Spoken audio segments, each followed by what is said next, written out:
हम सब की मेहनत की कमाई सरकारी बैंकों में सुरक्षित रखी है। पर कभी सोचा है कि इन बैंकों की बागडोर असल में किन हाथों में होती है? चलिए आज समझते हैं भारतीय रिजर्व बैंक के उन कड़े नियमों को जो तय करते हैं कि इन वित्तीय संस्थानों के संरक्षक कौन बनेंगे। और ये जो नियम हैं, ये सीधे आते हैं भारतीय रिजर्व बैंक यानी आरबीआई से। देखिए, आरबीआई ही वो अथॉरिटी है जिसकी जिम्मेदारी है ये पक्का करना कि हमारा पूरा का पूरा बैंकिंग सिस्टम मजबूत और भरोसेमंद बना रहे।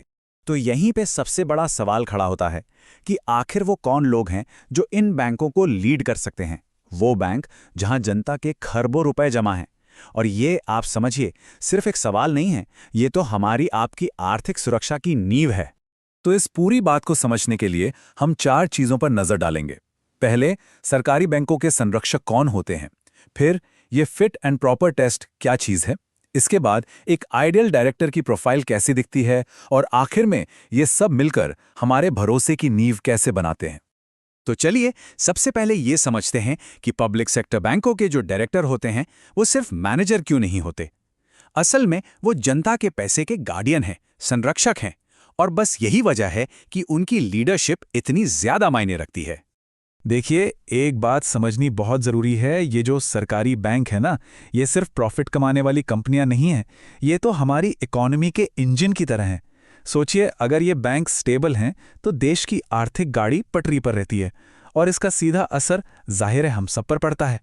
अब क्योंकि इनकी भूमिका इतनी अहम है, आरबीआई ने एक बहुत ही खास जांच प्रक्रिया बनाई है। इसे कहते हैं फिट एंड प्रॉपर क्राइटेरिया।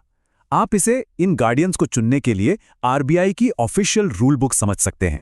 तो सवाल यह है कि ये फिट एंड प्रॉपर आखिर है क्या भला। देखिए, बिल्कुल आसान भाषा में समझें तो ये आरबीआई का एक स्टैंडर्ड है जो 3 मेन चीजें चेक करता है। पहला, क्या कैंडिडेट में जरूरी काबिलियत है।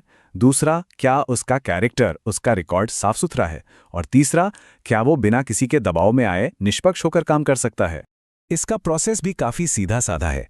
जब भी किसी को डायरेक्टर की पोस्ट के लिए नॉमिनेट किया जाता है तो बैंक की एक स्पेशल कमेटी उस शख्स की पूरी बैकग्राउंड चेक करती है और इस पूरी जांच पड़ताल का बेसिस होता है आरबीआई का यही फिट एंड प्रॉपर स्टैंडर्ड। तो चलिए अब थोड़ा और डीप डाइव करते हैं और देखते हैं कि एक आइडियल डायरेक्टर की प्रोफाइल होती कैसी है। आरबीआई के नियमों को हम आसानी से समझने के लिए 3 पिलर्स में बांट सकते हैं। पहला पिलर है कॉम्पिटेंस और एक्सपीरियंस, मतलब काबिलियत और तजुर्बा। तो देखिए, उम्र होनी चाहिए 35 से 67 साल के बीच। पढ़ाई लिखाई में कम से कम ग्रेजुएट होना जरूरी है, लेकिन सिर्फ डिग्री से काम नहीं चलेगा। कैंडिडेट को फाइनेंस, लॉ, एग्रीकल्चर या बिजनेस मैनेजमेंट जैसे फील्ड्स का प्रैक्टिकल नॉलेज और एक्सपीरियंस भी होना चाहिए। दूसरा पिलर है, और यह बहुत ही जरूरी है, इंटेग्रिटी और ट्रैक रिकॉर्ड।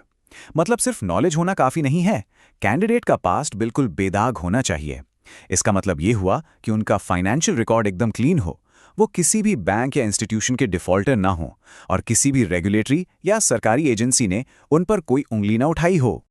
और तीसरा पिलर है इंडिपेंडेंस और इम्पार्शियलिटी, मतलब आज़ादी और निष्पक्षता।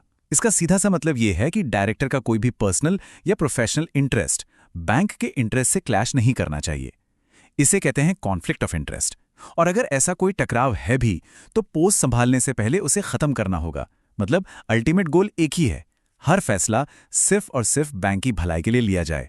इस कॉन्फ्लिक्ट ऑफ इंटरेस्ट को लेकर आरबीआई ने बहुत ही क्लियर लाइन खींच दी है। जैसे कोई मेंबर ऑफ पार्लियामेंट यानी एमपी या एमएलए, बैंक का ऑडिटर, स्टॉक ब्रोकिंग के बिजनेस में लगा कोई शख्स या फिर जिसका काम ही मनी लेंडिंग का हो, ये लोग डायरेक्टर नहीं बन सकते। मकसद एकदम साफ है, बैंक के फैसलों को किसी भी बाहरी दबाव से पूरी तरह दूर रखना। डायरेक्टर कितने समय तक रह सकते हैं ये भी तय है। कोई भी व्यक्ति चाहे लगातार हो या फिर ब्रेक ले लेकर टोटल मिलाकर मैक्सिमम 6 साल तक ही इस पोस्ट पर रह सकता है। ये रूल इसलिए है ताकि बोर्ड में नए आइडियाज और फ्रेश पर्सपेक्टिव आते रहें और कोई एक इंसान लंबे समय तक अपनी पकड़ ना जमा ले। और इतना ही नहीं, पोस्ट संभालने से ठीक पहले हर डायरेक्टर को एक डॉक्यूमेंट साइन करना होता है जिसे कहते हैं डीड ऑफ कवेनेंस। ये एक तरह का लीगल और मॉरल प्रॉमिस है, एक शपथ है कि वो अपनी पावर्स का इस्तेमाल हमेशा अच्छी नीयत से और सिर्फ बैंक के फायदे के लिए करेंगे। तो अब आते हैं सबसे बड़े सवाल पर, इन सारे नियमों का आखिर मतलब क्या है। इनका हम सब पर क्या असर पड़ता है और ये हमारे भरोसे की नींव को कैसे मजबूत करते हैं। तो बात यह है कि ये जो सख्त नियम है, ये सिर्फ कोई कागजी कार्रवाई या फॉर्मेलिटी नहीं है। ये वो बुनियाद है जिस पर हमारा पूरा फाइनेंशियल सिस्टम खड़ा है। इनका सिर्फ एक ही मकसद है, पब्लिक के पैसे को सेफ रखना और बैंकिंग सिस्टम में हमारे भरोसे को कायम रखना। तो ये नियम एक अच्छे डायरेक्टर का पूरा ब्लूप्रिंट तो हमारे सामने रख देते हैं, पर एक सवाल यहां भी है, और वो ये कि क्या सिर्फ अच्छे नियम बना देने से ही एक भरोसेमंद बैंक बन जाता है, या फिर इसके लिए कुछ और भी चाहिए होता है? इस सवाल के साथ मैं आपको छोड़े जा रहा हूं, सोचिएगा जरूर।